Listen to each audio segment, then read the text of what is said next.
Hello friends, नमस्कार। Excel हुनर channel में आपका स्वागत है। मैं हूं राजेश दुबे। जैसा कि आप जानते हैं, हमारा ये फर्स्ट लेसन है गेटिंग स्टार्टेड विद एक्सेल। इसका हमने पहला वीडियो देखा है जिसमें कि हमने एक्सेल स्ट्रक्चर के बारे में बात की है। ये हमारा दूसरा वीडियो है जिसमें हम बात करेंगे नेविगेशन की। तो यदि आपने अब तक वीडियो नंबर 1 नहीं देखा है तो प्लीज़ हमारे उस वीडियो को जरूर देखिएगा, क्योंकि उससे आपको एक्सेल के स्ट्रक्चर का पता चलेगा। और यदि आपने अब तक हमारे चैनल को सब्सक्राइब नहीं किया तो प्लीज़ हमारे चैनल को सब्सक्राइब कीजिएगा और बेल आइकन को प्रेस कीजिए, ताकि जब भी हमारा कोई नया वीडियो रिलीज हो वो आप तक सही समय पर पहुंचे। तो हम शुरुआत करते हैं आज के इस वीडियो की, जिसमें हम नेविगेशन के बारे में बात करेंगे। ये मैंने एक वर्कबुक खोली हुई है जिसका नाम है बुक 1। तो जैसा हमने स्ट्रक्चर में देखा था, हम सबसे पहले बात करेंगे टॉप राइट कॉर्नर की। तो यहाँ पर हम देखते हैं कि हमारे पास 5 आइकन्स होते हैं: close, restore down, minimise, adjustment for ribbon display options और टैब्स, और साथ में होता है माइक्रोसॉफ्ट हेल्प। तो यहाँ पर जो आसान तरीका होता है नेविगेशन का वो होता है माउस। तो हम माउस का यूज करके इनको क्लोज, मिनिमाइज, रिस्टोर कुछ भी कर सकते हैं। लेकिन सवाल होता है कि कई बार हम माउस का यूज नहीं करना चाहते और वर्किंग फास्ट करने के लिए हम कीबोर्ड शॉर्टकट्स का यूज करते हैं। तो हम यहाँ पर आपको बताएंगे कि आप इस पोर्शन को किस तरह से शॉर्टकट से यूज कर सकते हैं। सबसे पहले हम क्लोज के बारे में बताएंगे। यदि आप Alt F4 का यूज करेंगे तो आपकी ये वर्कबुक बंद हो जाएगी। तो Alt F4 का यूज हम प्रोग्राम को क्लोज करने के लिए भी करते हैं। तो जो भी प्रोग्राम एक्टिव होगा वो क्लोज हो जाएगा। इसके बाद हम देखते हैं, यदि हम इसको रिस्टोर ऑप्शन को यूज करना चाहते हैं, जैसा कि मैं भी माउस से करके दिखा रहा हूँ। लेकिन यदि हम इसको शॉर्टकट कीज से करना चाहते हैं तो उसके लिए हमको कंट्रोल F10 का यूज करना पड़ेगा। तो हम कंट्रोल F10 का यूज कर रहे हैं। देखिए, मैंने कंट्रोल F10 यूज किया और ये रिस्टोर डाउन हो गई। इसी तरह से मैं इसको कंट्रोल F10 दोबारा से करूंगा तो ये रिस्टोर अप हो जाएगी।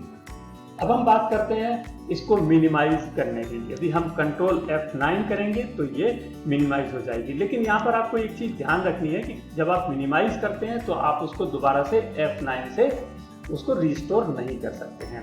अब बात आती है चौथे आइकन की। इस चौथे आइकन में, जैसा कि मैंने आपको बताया था कि ये रिबन डिस्प्ले ऑप्शन है, तो इसके लिए रिबन ये एरिया होता है और ये हमारे टैब्स होते हैं। तो इसमें यदि हमको किसी एक टैब में जाना है तो हम माउस से इजीली जा सकते हैं, जैसा कि मैं अभी कर रहा हूँ। होम टैब में गया, मैं इंसर्ट टैब में गया, पेज लेआउट में गया, इस तरह से हम जा सकते हैं। लेकिन यदि हम शॉर्टकट कीज का यूज करना चाहें तो हम इसको कैसे करेंगे? तो इसके लिए एक बहुत ही सिंपल है। आप ऑल्ट बटन को प्रेस करेंगे। जब आप ऑल्ट बटन को प्रेस करेंगे तो आपके सामने जितने भी ये टैब्स हैं उनके शॉर्टकट्स दिखाई दे जाएंगे। यानी कि यदि आप इंसर्ट में जाना चाहते हैं तो आपको N प्रेस और करना पड़ेगा। तो आप जब N प्रेस करेंगे तो आप यहाँ पर इसके रिबन में एंटर हो जाएंगे।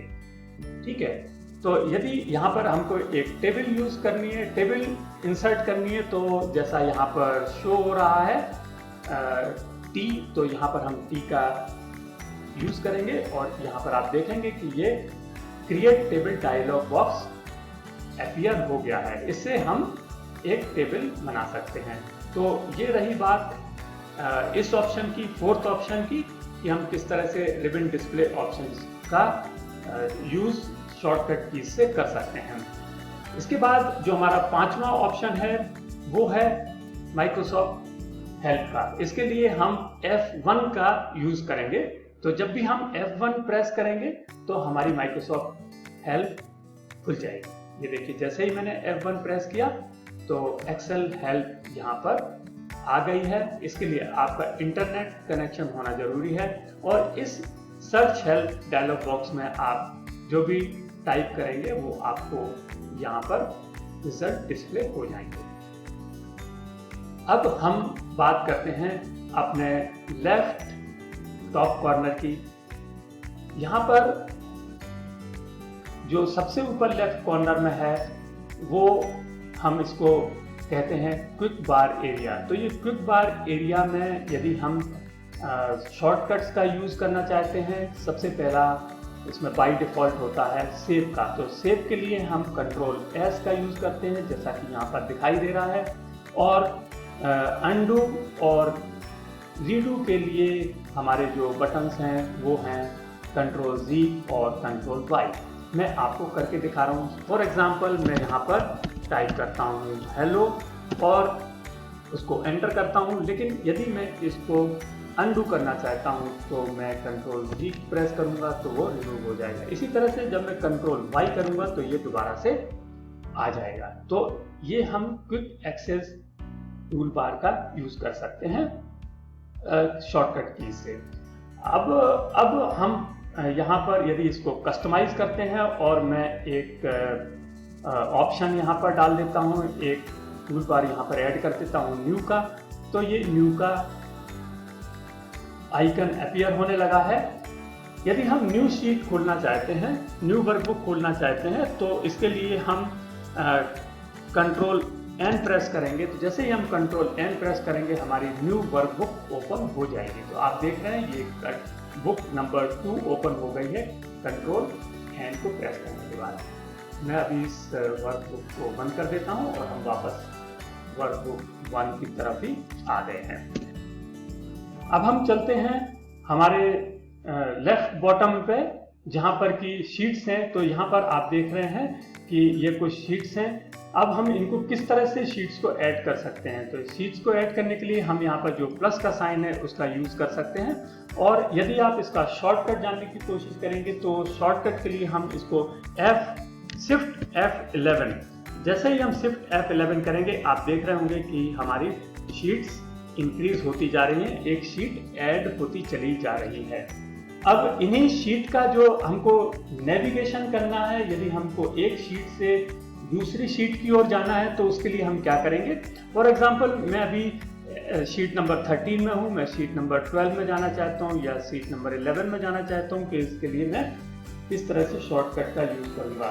तो यहाँ पर हम कंट्रोल पेज अप और पेज डाउन का यूज करते हैं। तो यदि हम पेज अप का यूज करते हैं तो ये जो शीट नंबर बाद में है उसका वहाँ पर ये नेविगेट हो रहा है, और यदि हम पेज डाउन का करेंगे तो ये इस तरह से आगे बढ़ रहा है। तो इस तरह से हम नेविगेट कर सकते हैं शीट्स में।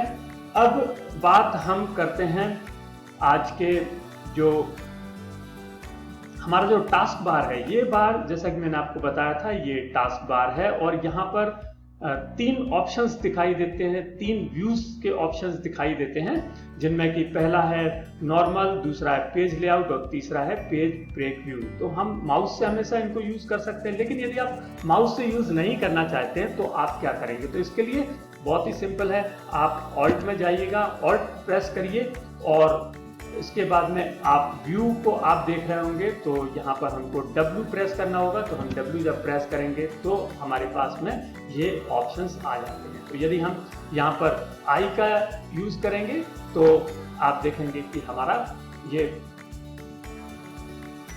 पेज ब्रेक व्यू में हम आ गए हैं। और यदि हम फिर से इसको Alt W और यदि हम पेज लेआउट में जाना चाहते हैं तो हम P करेंगे, तो यहाँ पर हम पेज लेआउट व्यू में आ गए हैं। हम इसको दोबारा से नॉर्मल पोजीशन में जाना चाहते हैं तो Alt W और L, तो हम नॉर्मल व्यू में आ गए हैं। तो इस तरह से हम ये जो हमारा टास्क बार के ऑप्शंस हैं, जिसमें कि हम वर्कशीट का जो व्यू है वहाँ पर हम इसको चेंज कर सकते हैं। इसके बाद में हम बात करते हैं जूम की। तो जैसा कि ये जो नीचे बार है ये जूम बार है, इसको हम किस तरह से यूज कर सकते हैं। या तो आप इसको डायरेक्टली माउस से कर सकते हैं, यदि आप माउस से नहीं करना चाहते हैं तो इसका एक बहुत ही आसान तरीका है, एक शॉर्टकट है कि आप कंट्रोल प्रेस कीजिएगा और जो माउस का व्हील है उसको आप यदि अपनी तरफ करेंगे तो ये कम होगा जूम, और यदि आप इसको नीचे की तरफ करेंगे तो ये जूम बढ़ेगा। तो इस तरह से आप इसका यूज भी एक शॉर्टकट की तरह से कर सकते हैं। अब मैंने एक चीज यहाँ पर छोड़ी हुई है जो कि हम इसको लेते हैं, ये है हमारा नेम बॉक्स। जैसा कि मैंने आपको स्ट्रक्चर में बताया था कि ये नेम बॉक्स है और ये फंक्शन फॉर्मूला बार है। तो हम यहाँ पर नेम बॉक्स में, यदि हमको नेम बॉक्स में जाना है तो हम कैसे जाएंगे? इसके लिए ये बहुत ही सिंपल है।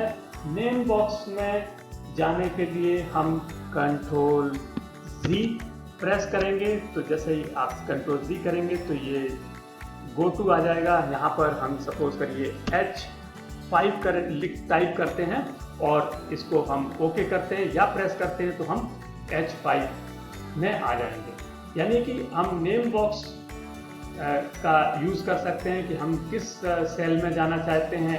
H5 में हमें जाना है तो हम इस तरह से यूज कर सकते हैं। यदि हम F6 में जाना चाहते हैं तो हमको क्या करना होगा, कंट्रोल G प्रेस करेंगे और F6 करेंगे, इसको एंटर करेंगे तो हम F6 में पहुंच जाएंगे।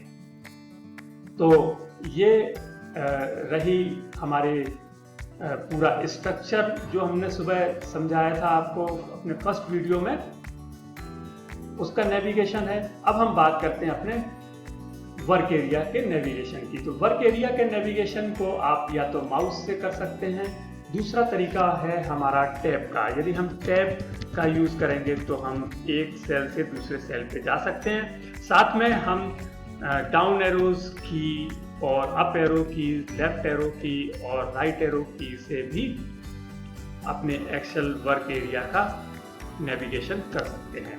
साथ में मैं आपको बताना चाहता हूं कि ये हमारी एक शीट है जो एक ये इसका वर्क एरिया विजिबल है। यदि हम दूसरे पेज पर जाना चाहते हैं तो उसके लिए हम पेज डाउन जब करेंगे तो आप देखेंगे कि हमारा जो फर्स्ट शीट है वो 25 रोज तक यहाँ पर शो हो रहा है। यदि हम इसको पेज डाउन करेंगे तो आप देखेंगे 26 से 50 तक, यदि और करेंगे तो 51 से 75 तक। इसी तरह से हम इसको जब रिवर्स करेंगे, पेज अप करेंगे तो 26 और ये F1। तो ये था वीडियो हमारा आज का नेविगेशन का। आप हमारे वीडियोस को देखते रहिए। यदि आपको ये वीडियो अच्छा लगा तो प्लीज़ इसे लाइक कीजिएगा और शेयर कीजिएगा और हमारे चैनल को सब्सक्राइब करना ना भूलें। Thank you.